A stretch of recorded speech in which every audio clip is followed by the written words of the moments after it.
Hey guys, how's it going? Espero que vocês estejam bem, tá? Aqui é o professor Roberto Sobrinho e essa é mais uma aula dedicada ao sétimo ano A e ao sétimo ano B. Na aula de hoje nós vamos continuar falando sobre o Simple Past, sobre o passado simples, e vamos trabalhar com o livro de vocês da página 21 até a página 25. Então vamos lá. Nas nossas últimas aulas nós falamos bastante sobre o Simple Past, falamos sobre o passado do verbo to be, o passado dos verbos regulares, e hoje nós vamos dar um foco maior à estrutura da forma negativa do Simple Past. Nós vimos que para fazer uma pergunta, para escrever uma frase na forma negativa usando o Simple Past, nós precisamos colocar o verbo auxiliar, o did, antes do sujeito, e aí colocar o verbo principal no infinitivo, como é o exemplo aí. Did you work yesterday? Você trabalhou ontem? Did é o verbo auxiliar do passado, o you é o sujeito e o work é o verbo principal no infinitivo. Essa pergunta, esse tipo de pergunta é o que a gente chama de yes or no question. Yes or no question. É as perguntas sim ou não. Esse tipo de pergunta a gente tem como resposta sim ou não. Você trabalhou ontem? Ou você responde com sim, ou você responde com não. Trabalhei ou não trabalhei. As yes or no questions, as perguntas sim ou não, elas têm essa estrutura que vocês estão vendo na tela. Começa com did, que é o verbo auxiliar, depois tem o sujeito e o verbo principal no infinitivo.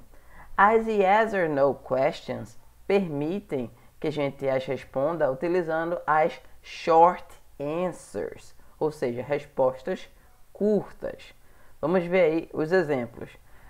Did you work yesterday? Você trabalhou ontem? E aí eu posso responder essa pergunta utilizando short answers, utilizando respostas curtas. Eu posso dizer, yes, I did.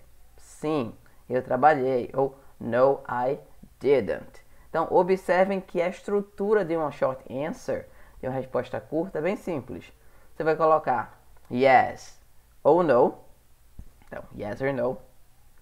Vai colocar o sujeito, no caso, se alguém me perguntou, você trabalhou ontem? Eu vou responder com sim, eu trabalhei, ou não, eu não trabalhei. Então, o sujeito vai ser eu.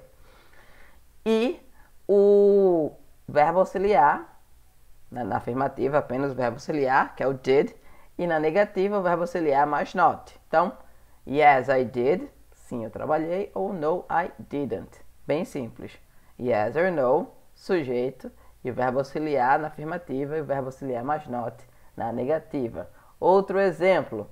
Did she go to the party last night? Did she go to the party last night?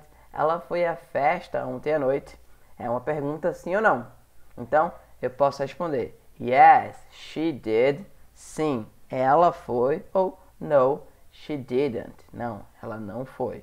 Observe mais uma vez, coloquei o yes na afirmativa, coloquei o she, que é ela, é o sujeito, e o did, que é o verbo auxiliar do passado. Na negativa, eu coloquei o no, o she, que é o sujeito, e o did not, contraído, que vira didn't, tá? Mas não existe apenas as yes or no questions, as perguntas sim ou não. A gente também tem as WH questions, tá? As perguntas com WH. Por que WH? Vocês sabem que em inglês existem vários pronomes interrogativos. Qual? Quem? Quando? E a maioria deles começa com WH. Por isso a gente chama de WH, de perguntas WH, WH questions. Então, as perguntas WH. Porque a maioria dos pronomes interrogativos vai começar com WH. E aí, a estrutura vai mudar um pouquinho, porque a frase não vai começar com did. Antes do did, a gente vai usar a WH word, tá? O pronome interrogativo. Então, a estrutura vai ficar WH word, que é o pronome interrogativo, depois o verbo auxiliar, que é o did, logo em seguida o sujeito e por último o verbo principal no infinitivo. Então, observem o exemplo. Where did you go yesterday? Where did you go yesterday? Where é a WH word, que é o pronome interrogativo. Did, verbo auxiliar. You, o sujeito, e go é o verbo ir, que está no infinitivo, o verbo principal. Então a pergunta é: para onde você foi ontem? Então essa pergunta eu não posso responder com yes or no. Então não é uma yes or no question, é uma WH question, tá? E aí, só para relembrar vocês algumas WH words, a gente tem o what, que quer dizer o que ou qual, where, que quer dizer onde, who, quem, tá? Who can, why, por quê, para perguntas, when, quando, which, que quer dizer qual, quando a gente tiver um número limitado de opções, whose, de quem, e how, que quer dizer como. Então, repita comigo: what, where, who, why, when, which, whose, how, tá? Então essas são as principais WH words, tá certo? Lembrando que elas vão aparecer antes do verbo auxiliar nas perguntas, ok? Então, pessoal, agora vocês vão fazer algumas atividades do livro da página 21 até a página 25, ok? E daqui a pouco eu tô de volta para fazer a correção dessas atividades, tá? So, thank you so much, guys. I'll be right back.